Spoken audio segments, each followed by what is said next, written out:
মই ভাবোঁ যে চাউথ ইউনিয়ন এই NGOটো অনাগত দিনত আমাৰ সমাজখন আগবঢ়াই নিয়াৰ ক্ষেত্ৰত সমাজৰ বিভিন্ন কুসংস্কাৰ আঁতৰোৱাৰ ক্ষেত্ৰত তেওঁলোকে মনোনিৱেশ কৰিব।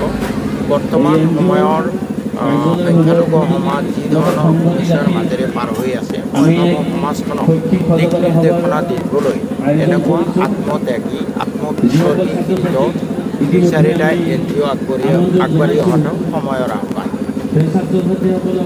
সদ্যহতে ছাৰ যুৱ প্ৰজন্মৰ মাজত ড্ৰাগছ আৰু বিশেষকৈ আমাৰ সংখ্যালঘু ড্ৰাগছ এইধৰণৰ বস্তুৱে বেছি প্ৰভাৱ পেলাইছে। শিক্ষাৰ ক্ষেত্ৰত উন্নতি হৈছে যদিও এই ধৰণৰ আমি আশামতে হোৱা নাই। নৱপ্ৰজন্মক কি ক'ব? মই ভাবোঁ যে আমাৰ নৱপ্ৰজন্মক সুনিৰ্দিষ্ট পথ দেখুৱাবলৈ সমাজৰো ভূমিকা আছে, পৰিয়ালৰ ভূমিকা আছে। আজি এই নৱপ্ৰজন্মৰ ড্ৰাগছৰ প্ৰতি আকৰ্ষিত হোৱাৰ তিনিটা মূল কাৰণ। এটা হ'ল তেওঁলোকৰ ভৱিষ্যত জীৱনৰ প্ৰতি হতাশাগ্ৰস্ততা।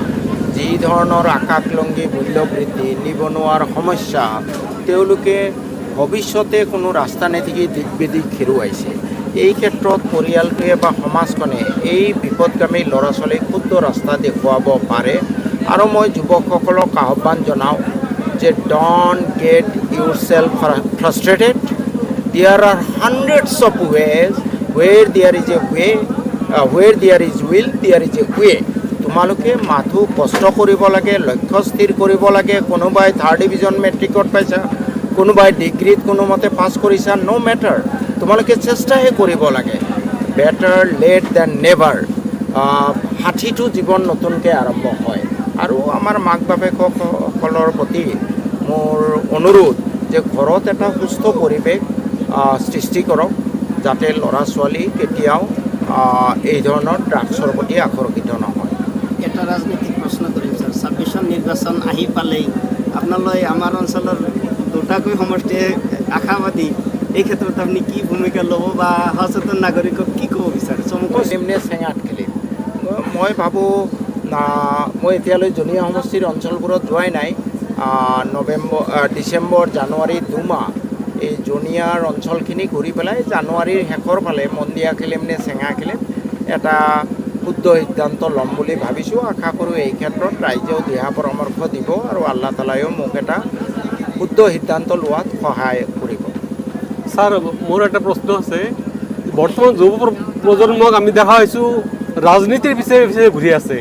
এই বিষয়ে আপুনি কি ক'ব? শিক্ষাৰ জগত এৰি মানে ৰাজনীতিৰ পিছে পিছে ঘূৰি আছে আৰু যিমানেই আহৰণ কৰাৰ কাৰণে চেষ্টা কৰি আছে, এই বিষয়ে কি ক'ব আপুনি?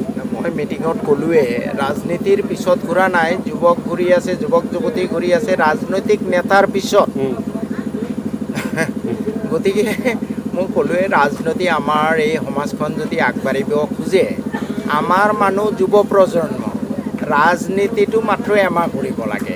ৰাজনৈতিক নেতাৰ জিন্দাবাদ দি, ৰাজনৈতিক নেতাৰ এটা MLA স্কিম লৈ কেতিয়াও এজন যুৱক বা এজন পৰিয়ালৰ ভৱিষ্যত সুন্দৰ হ'ব নোৱাৰে, কেতিয়াও আগবাঢ়িব নোৱাৰে। তাৰ কাৰণে যুৱ প্ৰজন্মই নিজৰ লক্ষ্য স্থিৰ কৰি কষ্ট কৰিব লাগিব।